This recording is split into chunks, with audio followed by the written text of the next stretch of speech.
जय मसीह की। यह हमारी बाइबल अध्ययन श्रृंखला का 26वां वीडियो है और इसमें हम लोग गिनती नामक पुस्तक पर अध्ययन करेंगे। इस अध्ययन में हम अध्याय 1 से अध्याय 9 तक पढ़ेंगे और उसके बारे में कुछ बातें जानेंगे। जैसा कि इस पुस्तक का नाम गिनती रखा गया है, इस पुस्तक में इजरायलियों की कुल मंडली की गिनती 2 बार की गई है। पहली बार जब मिस्र से निकलने के बाद व्यवस्था मूसा के द्वारा दी गई और निवास और मिलाप वाला तंबू सब कुछ बना दिया गया, स्थापित कर दिया गया। उसके बाद यहोवा की आज्ञा से सारे इजरायलियों की, फिर उसके बाद लेवियों की गिनती की गई। और जब वहाँ से वे लोग प्रस्थान करते हैं तो उनकी पूरी यात्रा का वर्णन भी हमको इसी पुस्तक के अंदर मिलता है। साथ ही जब ये लोग यरदन नदी के पूर्व की ओर पहुँचते हैं मोआब के देश में, तो वहाँ पे दोबारा इनकी गिनती होती है। इस कारण से, क्योंकि 2 बार जनगणना की गई है, इसलिए इस पुस्तक का नाम गिनती रखा गया है। फिर पहले अध्याय के अंदर हम पाते हैं कि यहोवा मिस्र से निकलने के दूसरे वर्ष के दूसरे महीने के पहले दिन को मूसा को यह कहता है कि सभी इजरायलियों की, उनमें से जो पुरुष हैं जो 20 वर्ष से अधिक आयु के हैं, उनकी गिनती की जाए। और इसमें लेवीय शामिल नहीं थे।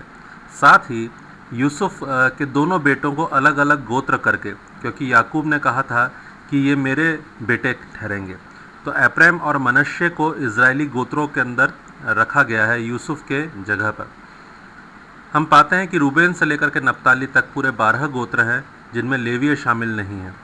और इनकी गिनती जो की गई वह इस प्रकार से है कि रूबेन के गोत्र में 46,500, शिमोन के गोत्र में 59,300, गाद के गोत्र में 45,650, यहूदा के गोत्र में 74,600, इस्साकार के गोत्र में 54,400, जबूलून के गोत्र में 57,400, एप्रैम के गोत्र में 40,500, मनश्शे के गोत्र में 32,200, बिन्यामीन के गोत्र में 35,400, दान के गोत्र में 62,700, आशेर के गोत्र में 41,500 और नप्ताली के गोत्र में 53,400। इस प्रकार जो कुल संख्या पुरुषों की गिनी गई जो कि 20 वर्ष या उससे अधिक आयु के थे, वह थे करीबन 6,03,550। फिर दूसरे अध्याय में हम देखते हैं कि परमेश्वर ने इजरायलियों की जनगणना करवाने के बाद उनके छावनी के क्रम को भी बताया। मिलाप वाले तंबू के आसपास वह किस तरह से अपने डेरों को डालेंगे, उनमें किसी प्रकार के विवाद न हो कि कहाँ पर कौन सा गोत्र डेरा डालेगा या कौन किसका प्रधान होगा। इस बात को ध्यान में रखते हुए हम देखते हैं परमेश्वर ने ही उनके क्रम को ठहरा दिया, कौन पहले जाएगा कौन बाद में जाएगा। इस प्रकार से एक पूरा क्रम परमेश्वर ने मूसा के द्वारा बताया। और पूर्व जो कि मिलाप वाले तंबू का द्वार का क्षेत्र है, वहाँ पर यहूदा का गोत्र प्रधान रहेगा और उसके साथ में इस्साकार और जबूलून के गोत्र रहेंगे। और हर एक गोत्र का अपना एक प्रधान पुरुष भी रहेगा, जिसमें जैसे कि यहूदा के अंदर अमीनादाब का पुत्र नहशोन प्रधान रहा, इस्साकार के गोत्र में सुआर का पुत्र नतनेल और जबूलून के गोत्र में हेलो का पुत्र एलियाब। और इनकी जो गिनती थी वह थी कुल 3 गोत्रों की गिनती 1,86,400। फिर दक्षिण की तरफ रूबेन का गोत्र प्रधान था और रूबेन के साथ में शिमोन और गाद के गोत्र थे और हर एक गोत्र का अपना प्रधान था। जैसे कि रूबेन के गोत्र में शदेऊर का पुत्र एलीसूर, शिमोन के गोत्र में सूरी शद्दै का पुत्र शलूमिएल और गाद के गोत्र में रूएल का पुत्र एलियासाप। और इन तीनों गोत्रों की जो कुल जनसंख्या थी वह थी लगभग 1,51,450। फिर पश्चिम की ओर 3 गोत्र थे और उनका प्रधान था एप्रैम का गोत्र और हर एक गोत्र के अपने प्रधान पुरुष थे। जैसे एप्रैम का अमीहूद का पुत्र एलीशामा, मनश्शे का पदासूर का पुत्र गमलीएल और बिन्यामीन का गिदोनी का पुत्र अबीदान। और पश्चिम की ओर जो कुल जनसंख्या थी इन तीनों गोत्रों की वह थी 1,08,100। और उत्तर की ओर फिर 3 गोत्र थे और उनका प्रधान गोत्र था दान, और दान के साथ में आशेर और नप्ताली थे। और इन तीनों गोत्रों के जो प्रधान पुरुष थे वह थे दान के गोत्र में अमीशद्दै का पुत्र अहीएजर, आशेर के गोत्र में ओकरान का पुत्र पगीएल और नप्ताली के गोत्र में एनान का पुत्र अहीरा। और इन तीनों गोत्रों की कुल जनसंख्या जो उत्तर की तरफ थी वह थी 1,57,600। इस प्रकार से हम देखते हैं कि चारों दिशाओं में मिलाप वाले तंबू के ये 12 गोत्र अपनी छावनी डाले हुए रहते थे और ये इसकी जो रचना थी वह परमेश्वर की ओर से की गई। फिर हम देखते हैं कि जो इज़राइलियों की छावनी थी और मिलाप वाला तंबू था, उनके बीच में लेवियों को स्थान दिया गया, क्योंकि लेवी जो थे वो मिलाप वाले तंबू की सेवा कार्य को करते थे और उनकी रक्षा भी करते थे। तो मिलाप वाले तंबू और इज़राइली गोत्रों के बीच में लेवियों को स्थान मिला है। इसके बाद हम देखते हैं कि इनका चलने का, प्रस्थान करने का भी एक क्रम परमेश्वर ने ठहराया। जैसे सबसे पहले यहूदा के गोत्र के लोग प्रस्थान करें, उसके बाद फिर रूबेन के गोत्र के लोग प्रस्थान करेंगे, फिर उसके बाद लेवीय जो है वो मिलाप वाले तंबू को लेकर के प्रस्थान करेंगे। मतलब बीच में मिलाप वाला तंबू का सारा सामान और लेवीय जो उसकी रक्षा के लिए वो लोग प्रस्थान करेंगे। उसके बाद पश्चिम का गोत्र और उसके बाद उत्तर का गोत्र। तो इस तरह से जो मंडलियाँ हैं उनको प्रस्थान करने के लिए भी परमेश्वर ने निर्देशित किया है। अब आप ये सोच सकते हैं कि इतना बड़ा एक ग्रुप चल रहा है, लगभग 25 से 30 लाख लोगों का, तो उसमें एक व्यवस्था होना ज़रूरी है, नहीं तो उनमें आपस में टकराव हो जाएगा या आपस में ही वे लोग लड़ने लगेंगे। तो इसलिए परमेश्वर ने इन सारी चीज़ों की व्यवस्था मूसा के द्वारा ठहराई कि कौन कहाँ पे डेरे डालेगा, कौन कब चलेगा, कौन रखवाली करेगा, कौन किस सामान को उठाएगा, हर एक चीज़ परमेश्वर ने मूसा को बताई। फिर तीसरे अध्याय में हम देखते हैं कि परमेश्वर ने लेवियों की गिनती करने के लिए और उनकी सेवा कार्य को ठहराने के लिए मूसा को आज्ञा दी। और जिस प्रकार से परमेश्वर ने मूसा को आज्ञा दी, उसी प्रकार से लेवियों की गिनती की गई। और 3 गोत्र हमको लेवियों के अंदर मिलते हैं। उसके 3 पुत्र थे, कहात, गेरशोन और मरारी। और इन तीनों गोत्रों के जो उनके पुत्र थे उनके हिसाब से उनके कुल चले। जैसे कहात के पुत्र थे अमराम, यिसहार, हेब्रोन और उज्जीएल। और इनमें जो गिनती की गई वह थी 8,600 लोगों की। और इनकी गिनती 20 वर्ष या उससे अधिक आयु के हिसाब से नहीं थी, परंतु 1 महीने से लेकर के उससे बड़ी उम्र के जितने भी पुरुष थे उनकी गिनती की गई। तो कहात के कुल में 8,600 लोग गिने गए और इनका जो काम था वह था पवित्र स्थान की रक्षा करना। और इसमें उज्जीएल का पुत्र एलीसापान ये प्रधान था।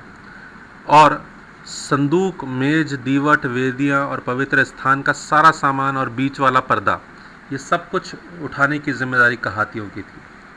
तो जो कुछ मिलाप वाले तंबू के अंदर पवित्र सामान था वो सारा सामान उठाने की जिम्मेदारी कहातियों को दी गई। यहाँ तक कि जो बीच वाला पर्दा था, जो कि पवित्र स्थान और महापवित्र स्थान को अलग अलग करता था, वह भी कहातियों के जिम्मे दिया गया। उसके बाद हम देखते हैं गेरशोन। गेरशोन में लिब्नी और शिमी, और इनका जो प्रधान था वह लायल का पुत्र एलियासाप था और इनकी गिनती थी 7,500। और इन लोगों को जितने भी आवरण थे, पर्दे थे पूरे निवास के और मिलाप वाले तंबू के, उन सब को लेने की, उठा के चलने की आज्ञा थी। तो जितना भी आवरण और पर्दों का काम था और उन पर्दों को बांधने के लिए डोरियों की जितनी भी चीज़ें थी, वो सारी की सारी चीज़ें गेरशोनियों को उठाने के लिए परमेश्वर के द्वारा आज्ञा दी गई।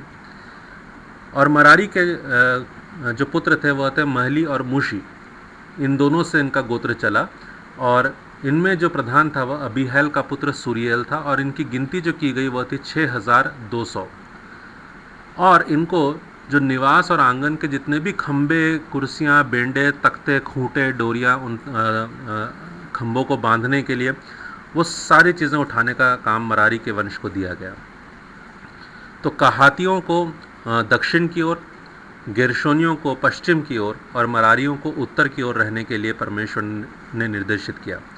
और इसके अलावा मूसा और हारून के पुत्रों को मिलाप वाले तंबू के पूर्व उसके द्वार की तरफ रहने के लिए परमेश्वर ने निर्देशित किया। अब यहाँ पे जो कुल संख्या निकल के आती है वह है 22,300। तो जितने लेवीय गिने गए 1 महीने के या उससे अधिक आयु के, वो 22,300 थे। लेकिन आगे इसके हम पढ़ते हैं कि जो कुल संख्या है वो 22,000 ही दी गई है, 300 की संख्या उसमें कम है। तो ऐसा क्यों है? क्योंकि यदि हम देखें तो जो कहाती लोग गिने गए उन कहातियों में अमराम, यिसहार, हेब्रोन और उज्जीएल, चारों के चारों उसके जो बेटे थे उनकी जनसंख्या यहाँ पर गिनी गई है। और अमराम जो था उसके पुत्र थे मूसा और हारून। तो मूसा और हारून को परमेश्वर ने प्रधान ठहराया था इन सभी लेवियों के ऊपर। तो जब दोबारा गणना हुई तो उसके अंदर हारून और मूसा का जो गोत्र था वो अलग कर दिया गया, और उसमें से जो बचे हुए लेवीय थे उनकी गिनती थी 22,000। तो हम ये मान सकते हैं कि मूसा और हारून उनको हटा दिया जाए तो 300 का जो संख्या है वो कम हो जाती है, और हारून के पुत्रों को के जो आगे वंश रहे होंगे उनकी गिनती लगभग 300 के आसपास रही होगी। तो इस प्रकार से इनको इज़राइलियों और मिलाप वाले तंबू के बीच में लेवियों को बसाया गया। फिर हम देखते हैं कि जो इज़राइली हैं और लेवी हैं उनके पहलौठों के लिए परमेश्वर ने एक व्यवस्था ठहराई। जितने इज़राइली थे उनके भी 1 महीने या उससे अधिक आयु के पहलौठों को गिना गया सिर्फ, और उनकी गिनती थी 22,273। और पहले ही लेवियों को गिना जा चुका था। लेवी जो 1 महीने या उससे अधिक आयु के थे, जिसमें से हारून और मूसा के घर को निकाल दिया गया, तो 22,000 लेवी गिने गए।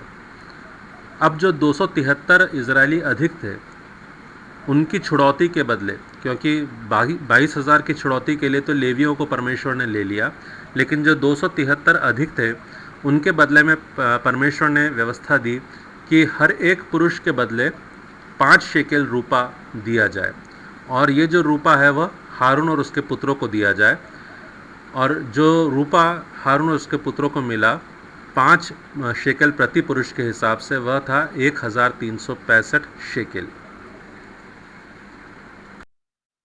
तो चौथे अध्याय में हम पाते हैं कि परमेश्वर ने मूसा के द्वारा यह आज्ञा दी कि जिस समय प्रस्थान किया जाए या कूच किया जाए उससे पहले हारून और उसके पुत्र तंबू के अंदर, मिलाप वाले तंबू के अंदर जितना भी पवित्र सामान है, और साथ ही जो निवास के अंदर या आंगन में जो पीतल की वेदी है उसको भी ढाक दें, क्योंकि बाकी लेवीय इन पवित्र वस्तुओं को देखने न पाएं। तो इसलिए सबसे पहले हारून और उसके पुत्र अंदर जा कर के एक एक सामान को ढाक दिया करते, नीले कपड़ों से और खालों से और बाकी चीज़ों से, और उनके अंदर बेंडे लगा दे ताकि उनको उठाया जा सके। और अलग अलग कपड़े और खालों के आवरण अलग से तैयार किए गए थे इन सब चीज़ों को ढाकने के लिए। सिर्फ वाचा का संदूक ऐसा था जिसको पहले बीच वाले पर्दे से ढका जाता था, और उसके बाद सुइसों की खालों का आवरण जो अलग से तैयार किया गया था उससे उसको ढका जाता था। बाकी सारे सामान को ढकने के लिए अलग से कपड़े और खालें तैयार की गई थी। और जब हारून और उसके पुत्र सारी चीज़ों को ढाक देते और उनमें बेंडे लगा देते, उसके बाद कहाती लोग आकर के उन पवित्र सामानों को उठा लेते। उसके बाद फिर गेरशोनी आकर के पूरे तंबू का जो जितना भी कपड़ा है, आवरण है, उस सब चीज़ें हटा लेते और उनका इकट्ठा कर लेते। उसके बाद फिर मरारी वंश के लोग आते और वे जो बच गया सामान रहते, जो तख्ते, खंबे, कुर्सी, डोरियां आदि रहते थे, उनको इकट्ठा कर लेते थे, और वे सब फिर अब सामान को अपने अपने हिसाब से लेकर के चलते थे। फिर तंबू में सेवा कार्य करने के लिए लेवियों की दोबारा जनगणना की गई, और इस बार जो जनगणना हुई या जो गिनती उनकी की गई, उनकी आयु की जो स्थिति थी वो 30 वर्ष से लेकर के 50 वर्ष के लोगों को गिना गया। और जब उनको गिना गया तो कहातियों में 2,750 लोग मिले, गेरशोनियों में 2,630 और मरारियों में 3,200। इस प्रकार से कुल 8,580 लोग गिने गए जो कि मंदिर के अंदर या तंबू के अंदर सेवा कार्य कर सकते थे। फिर 5वें अध्याय के अंदर हम पाते हैं कि परमेश्वर ने अशुद्ध मनुष्य के लिए कुछ नियम ठहराए, साथ ही क्षतिपूर्ति के कुछ नियम ठहराए, और व्यभिचार के जांच के लिए भी कुछ नियम ठहराए। परमेश्वर क्योंकि पूरी छावनी के बीच में मिलाप वाले तंबू में निवास करता था, या यूँ कहे कि उसका बादल वहाँ पर हमेशा छाया रहता था, तो परमेश्वर की उपस्थिति उस पूरी छावनी के अंदर बनी रहती थी। और परमेश्वर ने पहले भी कहा था कि तुम अपनी छावनी को शुद्ध रखना, क्योंकि मैं तुम्हारे बीच में चला फिरा करूँगा। तो जितने भी मनुष्य, चाहे वह पुरुष हो चाहे वह स्त्री हो, किसी भी कारण से, चाहे वो कोई बीमारी हो या कोई शारीरिक अवस्था हो या किसी पशु या किसी मनुष्य की मृत देह को छूने के द्वारा यदि वे अशुद्ध हो गए हों, तो उस कारण से उस अशुद्धता की दशा में वे छावनी के अंदर न रहें परंतु छावनी के बाहर रहें, क्योंकि परमेश्वर जहाँ पर है वहाँ पर किसी प्रकार की अशुद्धता नहीं होना चाहिए। इस प्रकार का मूसा को परमेश्वर ने निर्देश दिया था। इसके बाद हम पाते हैं कि क्षतिपूर्ति के लिए परमेश्वर ने कुछ नियम ठहराए। यदि किसी व्यक्ति ने किसी दूसरे व्यक्ति की क्षति की है, कुछ नुकसान किया है या यहोवा का विश्वासघात करके वह अपराधी ठहरा हो, तो यदि वह इस बात को मान लेता है तो जिस भी व्यक्ति की उसने क्षति की हो वह उस वस्तु के अंदर 5 भाग बढ़ा करके उसको लौटा दे। और यदि लौटाने के लिए कोई व्यक्ति न हो या उसका कोई कुटुंबी भी न हो, तो उस दशा में वह 5 भाग बढ़ा करके याजक को सौंप दे। इस प्रकार से क्षतिपूर्ति की क्षमा का प्रावधान परमेश्वर ने रखा था।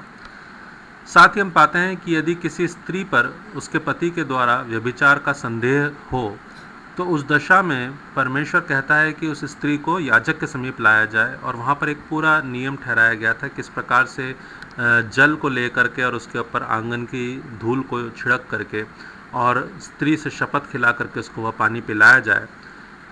तो यहाँ पर हम क्या पाते हैं कि क्या यह एक पुरुष प्रधान समाज को दिखाता है, या क्या यहाँ पर परमेश्वर पुरुषों को स्त्रियों के ऊपर अधिकारी बना करके दिखा रहा है? क्योंकि यहाँ पर व्यभिचार के दशा में सिर्फ स्त्री को ही दोषी माना गया है परंतु पुरुष को नहीं। यह ऐसी व्यवस्था पुरुषों के लिए नहीं ठहराई गई है, केवल स्त्री के लिए ठहराई गई है। यदि हम उत्पत्ति की पुस्तक को देखें तो वहाँ पर हम पाते हैं कि जब हवा के द्वारा फल खाया गया और एक पाप जगत में आ चुका था, तो उस दशा में परमेश्वर ने हवा को एक श्राप दिया कि तू अपने पति के अधीन रहेगी और तेरी लालसा उसकी तरफ रहेगी। तो वो एक श्राप स्त्री जाति के ऊपर तब से लेकर के आगे तक चलता रहा।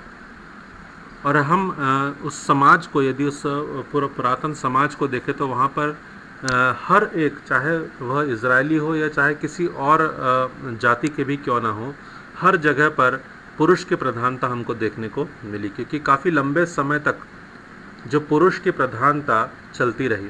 और ये कब तक चली? जब तक मसीह का बलिदान नहीं हुआ।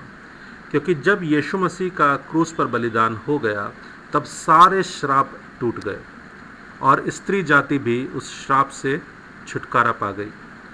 और हम पाते हैं कि जब यीशु मसीह पुनरुत्थित हुए, रिजरेक्ट हुए, तो सबसे पहला जो दर्शन उनका मिला वह एक स्त्री को मिला, मरियम मगदलिनी को। और हम यहाँ पर पाते हैं कि जो स्त्री जाति के ऊपर का जो श्राप था वह टूटने के बाद जो पौलुस है वह अपनी पत्रियों में लिखता है कि अब मसीह में न कोई नर है और न कोई नारी, किसी प्रकार का कोई भेदभाव नहीं है, क्योंकि परमेश्वर ने सारे श्रापों को तोड़ दिया है। और यीशु मसीह के उस बलिदान के द्वारा, उस पर विश्वास करने के द्वारा हम सब परमेश्वर के पुत्र और पुत्री हैं। और जब हम पुत्र और पुत्री हैं तो हम उसके साथ, हम उसके उस वाचा के अधीन होकर के एक समान पाए जाते हैं।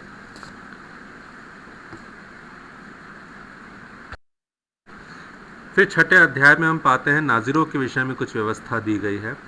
ये एक विशेष मन्नत हुआ करती थी, और यदि कोई पुरुष या कोई स्त्री इस प्रकार की मन्नत को मानता तो जितने दिनों के लिए उसने ये मन्नत मानी हो उतने दिन तक उसको दाख के पत्तियाँ, उसका तना, उसके बीज, कुछ भी चीज़ नहीं ग्रहण करनी होती थी।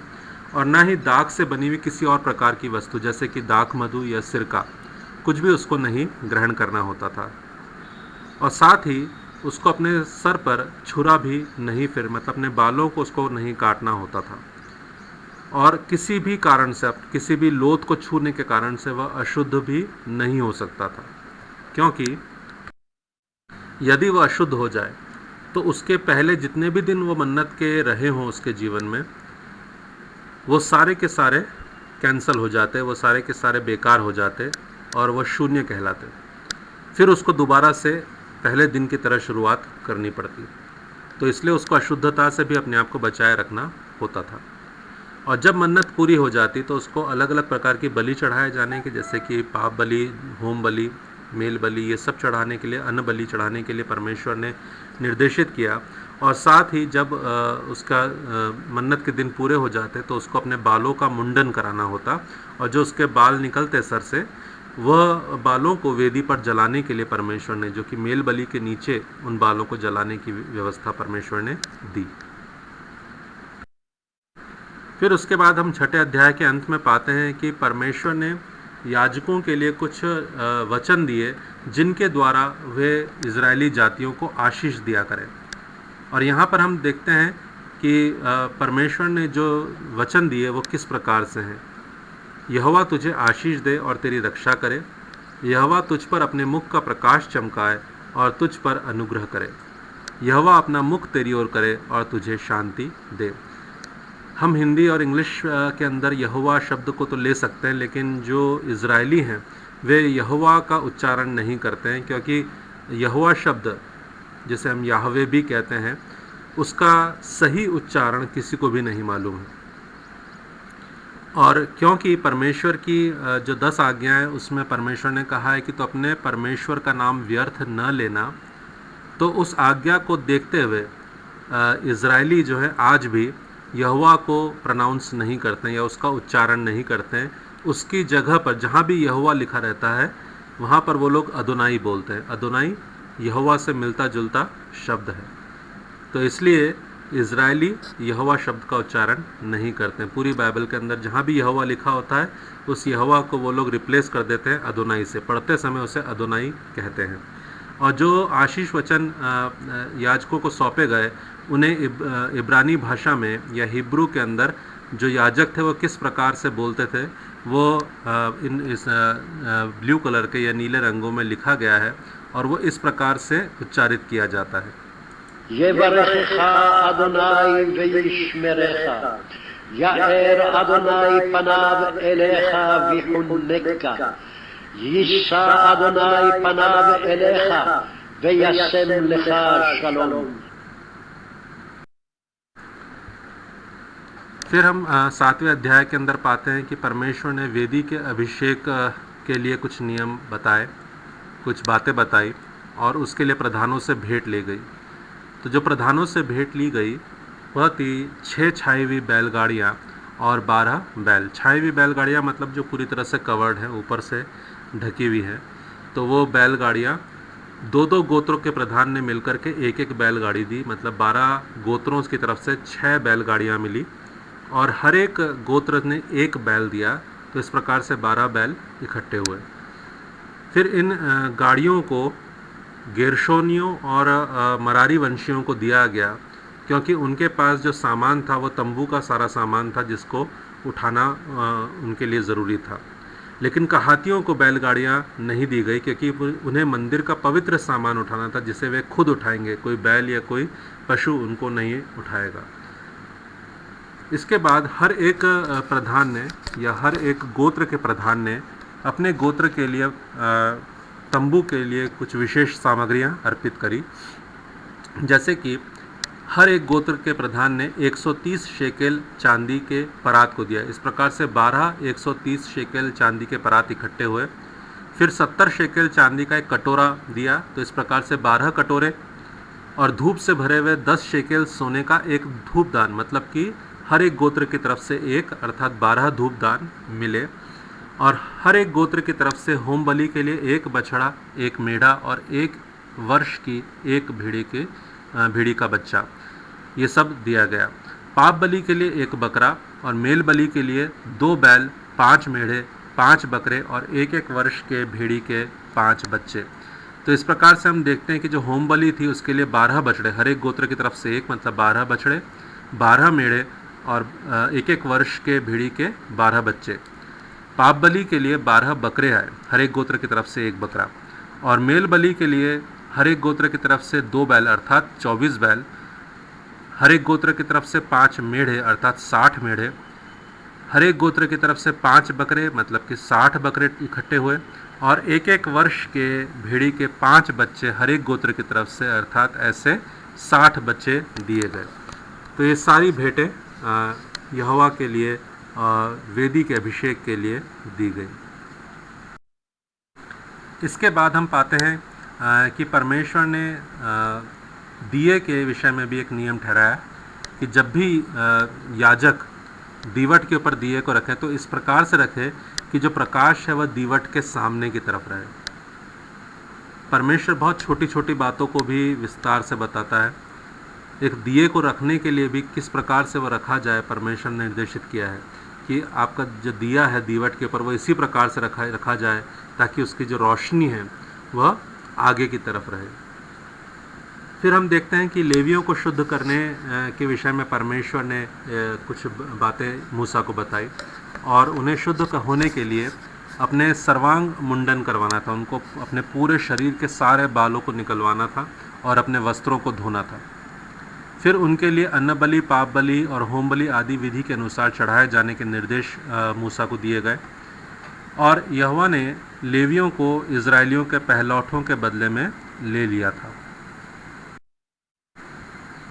परमेश्वर कहता है कि सारे इजरायलियों के जो पहलौठे हैं, चाहे वह मनुष्य के हों चाहे पशुओं के हों, वे सब के सब यहोवा के ही हैं, मतलब मेरे ही हैं। और लेवियों को हारून और उसके पुत्रों को दे दिया गया ताकि वे मिलाप वाले तंबू में इजरायलियों के निमित्त सेवा और प्रायश्चित करें। और जो सेवा कार्य करने के लिए जो उम्र ठहराई गई वह थी 25 वर्ष से लेकर के 50 वर्ष की आयु। तो 25 से 50 वर्ष के आयु के बीच के जितने भी लेवीय थे वे मिलाप वाले तंबू में उपस्थित रह करके अपने संबंधित कार्यों को कर सकते थे।